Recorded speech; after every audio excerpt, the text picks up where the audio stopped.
안녕하세요. 그림 읽어드리는 남자 밀수강사 이찬용입니다. 자, 오늘은 위대한 예술가의 인생에 대해서 좀 이야기를 해볼까 하는데요. 혹시 우리 피디님을 좋아하는 예술가 있으세요? 피카소. 저는 예술가들 가운데 가장 예술가다운 삶을 살았던 사람을 꼽아보라고 하면은 빈센트 반 고흐도 그렇고 그 다음으로 꼽을 수 있는 사람이 아마 이 남자이지 않을까라는 생각이 들어요. 르네상스 3대 거장 가운데 한 사람이죠. 미켈란젤로 부나로디입니다. 그의 어린 시절의 이야기를 한번 나눠보도록 하겠습니다. 미켈란젤로가 정확히 언제부터 예술의 세계에 빠져들게 되었는지는 알려져 있지는 않지만 원래 집에서는 미켈란젤로가 예술가의 길을 걸어가는 것을 썩 좋아하지는 않았었다라고 해요. 하지만 어렸을 때부터 미켈란젤로가 예술에 이제 푹 빠져 있다 보니 아버지께서는 그의 고집을 꺾지 못하고 결국 피렌체 최고의 화가 가운데 한 사람으로 일컬어지는 도미니코 기릴란다요의 공방에 미켈란젤로를 보내주게 됩니다. 조금 생소하실 수는 있지만 당대 최고의 화가 가운데 한 사람이었어요. 그런 화가에게 교육을 받기 시작했었던 미켈란젤로는 불과 1년 만에 자신의 인생의 첫 번째 작품을 탄생시키게 되는데요. 그가 13살 때 제작했던 안토니오 성인의 고통이라는 작품입니다. 이 작품은 미켈란젤로가 처음부터 끝까지 전부 다 그렸던 것은 아니고 작품은 원래 판화 작품이었어요. 미켈란젤로가 직접 물감을 제작해서 이제 채색 작업을 진행하게 되는데 지금으로 치면 초등학교 6학년인 거잖아요. 그럼에도 불구하고 색을 다루는 재주라든지 명암 처리라든지 기성 화가와 비교를 해도 전혀 손색이 없을 만큼이나 뛰어난 실력을 보여주고 있는 것을 확인해 볼 수가 있습니다.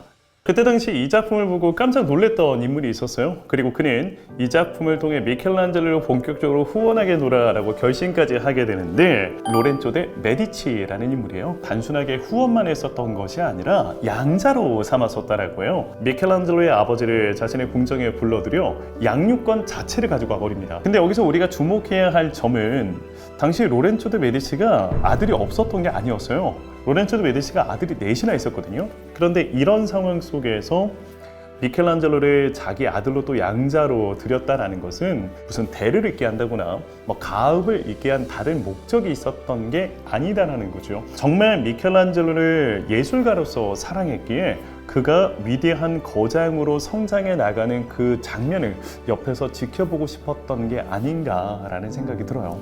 자, 여기까지만 이야기를 들어보시면 당대 최고의 재력가이자 권력가이기도 했었던 메디치 가문의 수장 로렌조 데 메디치의 양자가 될 만큼이나 그에게 큰 후원을 받기 시작하는데 제가 생각을 했을 때 미켈란젤로의 전체 인생을 두고 봤을 때는 축복이라기보단 오히려 저주가 아니었을까라는 생각이 들어요. 왜 제가 이렇게 이야기를 하는지는 잠시 뒤에 좀 이야기를 더 이어가 보도록 하겠습니다.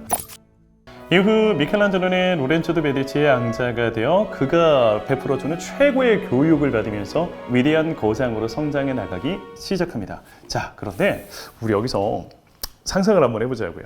어느 날 갑자기 미켈란젤로라고 하는 참 이상한 애를 우리 집에 양자라고 데리고 와서 오늘부터 네 동생이야, 사이좋게 지내 라고 이야기를 해요. 그런데 우리 아버지에게 그 누구보다도 많은 사랑을 받아. 그러니까 누가 봐도 로렌조 데 메디치들 자식들 입장에서는 미켈란젤로가 너무나도 마음에 들지 않았을 거예요. 하지만 아버지가 살아생전에는 아버지가 너무 미켈란젤로를 좋아하다 보니까 티를 내지는 못했을 것 같아요. 그렇게 불편한 관계가 계속 이어지지 않았을까라고 우리가 이제 짐작을 해볼 수가 있는데 문제는 뭐냐면 미켈란젤로가 메디치 가문에 들어온 지 불과 4년 만에 세상을 떠나버립니다. 자, 미켈란젤로는 이제 17살이라는 나이에 자신의 아버지와도 같았던 로렌조가 세상을 떠나버린 겁니다. 자, 그럼 이후에 미켈란젤로는 이 집안에서 어떻게 됐을까? 큰일 났겠죠, 당연히. 안 봐도 비디오잖아요. 미켈란젤로는 바로 메디치 가문의 집에서 쫓겨납니다. 이제 그냥 메디치 가문하고 담 쌓고 자기 인생 살아가면 될 것 같은데 이 악연이 그렇게 끝나지가 않습니다. 제가 미켈란젤로에게 있어서 메디치 가문은 뭐라고 했죠? 저주라고 했잖아요. 문제가 뭐냐면 로렌조의 아들들은 4년 동안 미켈란젤로하고 함께 살면서 그건 봤을 거 아니야. 미켈란젤로가 위대한 천재라는 거. 그러니까 미켈란젤로가 좋고 싫고를 떠나서 최소한 4년 동안 미켈란젤로가 위대한 조각가라는 것은 확인을 했을 거 아니에요. 근데 나중에 이 로렌조 데 메디치의 아들들 가운데 2명이 교황이 돼요. 그때 당시 교황이라는 직위는 유럽에서 가장 강력한 권력자였어요. 자, 그러다 보니까 무슨 일이 벌어지냐면 얘네들이 미켈란젤로를 너무나도 싫어하기는 하지만 자신에게 영광을 안겨줄 수 있는 수많은 프로젝트들을 미켈란젤로에게 의뢰를 하기 시작합니다. 그래서 미켈란젤로는 90살에 가까운 굉장히 장수를 했던 인물이고 평생 쉬지 않고 예술 활동을 이어왔던 사람임에도 불구하고 의외로 조각에 있어서만큼은 걸작이 그리 많지 않아요. 그 이유가 이 메디치 가문의 권력자들에 의하여 자신이 원치 않았던 작업들을 계속 해야만 하는 인생을 살아오다 보니까 실질적으로 본인이 원하는 작업을 많이 하지는 못했어요. 그래서 저는 미켈란젤로에게 있어서 이 젊은 날, 이 4년간의 메디치 가문의 후원은 그의 인생의 영원한 저주와도 같았던 굴레로 남게 된 것이 아닌가라는 생각이 들기도 해요. 자, 이렇게 해서 미켈란젤로는 17살 때 메디치 가문에서 이제 쫓겨나고 경제적으로 이제 극심한 생활에 놓이게 되는데, 그때 어떻게든 돈을 벌어보려고 자기가 잘하는 일, 이제 조각을 막 해내기 시작하는데, 그때 시절에 만든 미켈란젤로 조각상들이 아직도 많이 남겨져 있어요. 그 중에서도 대표적인 작품이 그가 19살 때 제작한 볼로냐 도미니크 대성당에 가시면 만나보실 수 있는 천사상이라고 하는 작품입니다. 지금 봐도 엄청난 작품이죠. 이걸 어떻게 19살 때 만들었나 싶을 정도인데, 미켈란젤로가 이 작품을 만들고 받았던 돈이 얼마 되지 않았대요. 그러니까 생활비 몇 달치 정도밖에 안 될 정도로 작품은 대단했음에도 불구하고 아직 미켈란젤로의 명성이 뛰어나지 않다 보니까 대접을 제대로 못 받는 거죠. 이때 미켈란젤로가 선을 넘어버리게 됩니다. 대국민 발굴 쇼를 하기로 결심을 하게 됩니다. 이게 무슨 말이냐면, 내가 만들어서 팔면은 100만 원인데 발굴을 하게 되면은 몇십억에 팔 수 있는 상황이다 보니까 이걸 발굴했다고 이제 거짓말을 하기 시작하는 거예요. 그 중에 대표적인 작품이 그가 21살 때 만든 잠이 든 큐피드라고 하는 작품이거든요. 이 작품이 현재 원작은 남겨져 있지는 않아요. 17세기 런던 대화재 사건 때 소실된 것으로 추정되고 있고, 미켈란젤로가 이렇게 작품을 만들어 놓고선 이걸 땅에다 묻습니다. 그리고 주변 사람들을 다 불러들여요. 그리고 사람들 보는 데서 그걸 꺼냅니다. 이러면 이건 발굴한 거잖아. 이걸 말도 안 되는 금액에 팔아먹어요. 그런데 하필이면 이 작품을 구입하셨던 분이 바티칸 니아리오 추기경이라는 분이셨어요. 미켈란젤로가 좀 작품이 오래돼 보여야 되다 보니까 그냥 팔 수는 없잖아요. 그래서 아마 작품에다가 좀 덕지적지 좀 때를 묻히려고 이것저것 좀 발랐던 것 같아요. 뭐 거름도 바르고 뭐 진흙도 바르고 좀 했겠죠. 그러다 보니 루아리오 추기경께서는 이걸 그냥 전시는 할 수가 없어서 좀 씻으셨나 봐요. 물로 이렇게 좀 세척을 하는데 이게 물로 한 몇 번 닦았더니 너무 깨끗해지는 거야. 아니, 1000년 묵은 때가 한 번에 지워져. 이게 진짜 1000년 이상 땅속에 묻혀 있었던 작품이면 그때가 물로 씻었다고 벗겨질 리가 없잖아요. 이건 다시 말해 가짜라는 소리죠. 이렇게 해서 리아리오 추기경은 미켈란젤로를 당장 바티칸으로 잡아들이라고 명령을 내리셨는데, 잡아놓고 보니까 얘가 21살 애기네.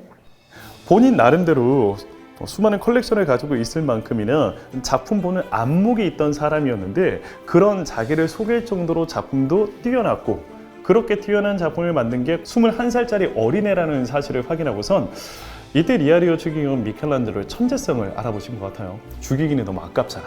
다시 한번 기회를 주시기로 결심을 합니다. 내가 용서해 줄 테니까 나를 위한 조각상을 새롭게 한번 만들어 보라고. 자, 그렇게 해서 제작된 작품이 바로 바쿠스라는 작품입니다.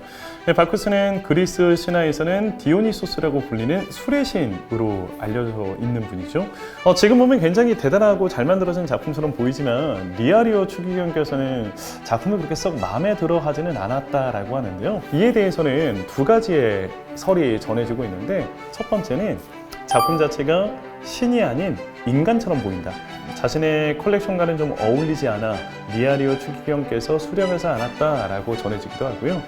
또 다른 설로는 작품을 자세히 들여다보면 바쿠스의 얼굴에 얼룩무늬처럼 무언가 까맣게 칠해져 있는 것을 발견할 수가 있어요. 이 대리석의 불순물이거든요. 미켈란젤로가 제로 선정에 신중을 기하지 못했던 건지 작품을 만들어 놓고 나니까 마치 바쿠스의 얼굴의 점처럼 이렇게 검은색으로 불순물이 껴있는 것을 확인하실 수가 있습니다. 이 때문에 리아리오 추기경이 작품을 수령하지 않았다라고 이야기가 전해지기도 해요. 아무튼 작품 자체는 나쁘지 않았었기 때문에 로마에서 바로 판매가 이루어지기는 해요.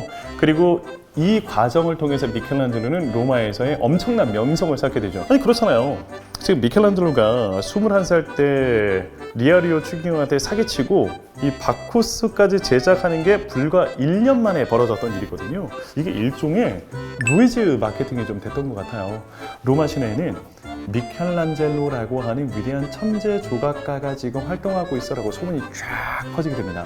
그리고 이 소식을 전해 들었던 프랑스 출신의 장드 빌레르라고 하는 추기경께서 미켈란젤로에게 다가와 또 다른 작품을 하나 의뢰하게 됩니다. 이렇게 해서 만들게 된 작품이 바로 미켈란젤로의 3대 조각 가운데 하나라 불리는 바로 이 작품 피에타입니다.